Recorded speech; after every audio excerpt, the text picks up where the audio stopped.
Welcome back to Opinion Journal. I'm Mary Kissel. The ObamaCare exchanges went live today, sort of.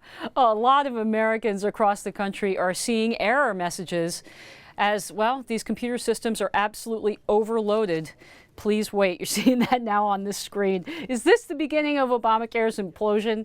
Editorial board member Joe Rago is here to inform us and tell us what's going on. Joe, why aren't these exchanges ready for prime time? Well, it looks like some kind of IT problem behind the scenes. I mean, it could be overloaded just with curious people like you and me going to the website and seeing how it's going to work. It could just be a fundamental failure behind the scenes, you know, in terms of the technological architecture. And I think it really raises the question of whether a government that can't set up a website should be regulating 1/6 of the economy. Well, I guess central planning is hard.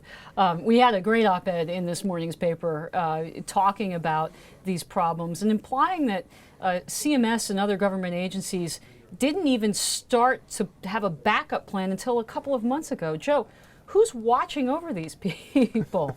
Who is managing this process? Right. Well, one of the points Dr. Scott Gottlieb and Michael Estrue, who used to run Social Security, make is that HHS got a very late start on sort of these critical components. You saw President Obama this morning coming out and saying these glitches might last for months. So that's really going to be a problem going forward, just all across the country. Are these IT problems, let's assume that the government gets over them and fixes the systems. What about the premise of Obamacare? Are there any indications or new polls out that show that young people are going to sign up and actually fund this program the way it needs to be funded? Right. Well, I think that's what we're gonna learn in practice. You know, people who have illnesses, chronic conditions, and so forth. I mean, they're going to keep plugging away at it until they get through. I mean, whether it's calling the help centers or whatever. I mean, they're going to be the ones that are going to sign up for coverage. Health and Human Services Secretary Kathleen Sebelius this morning compared it to an iPhone.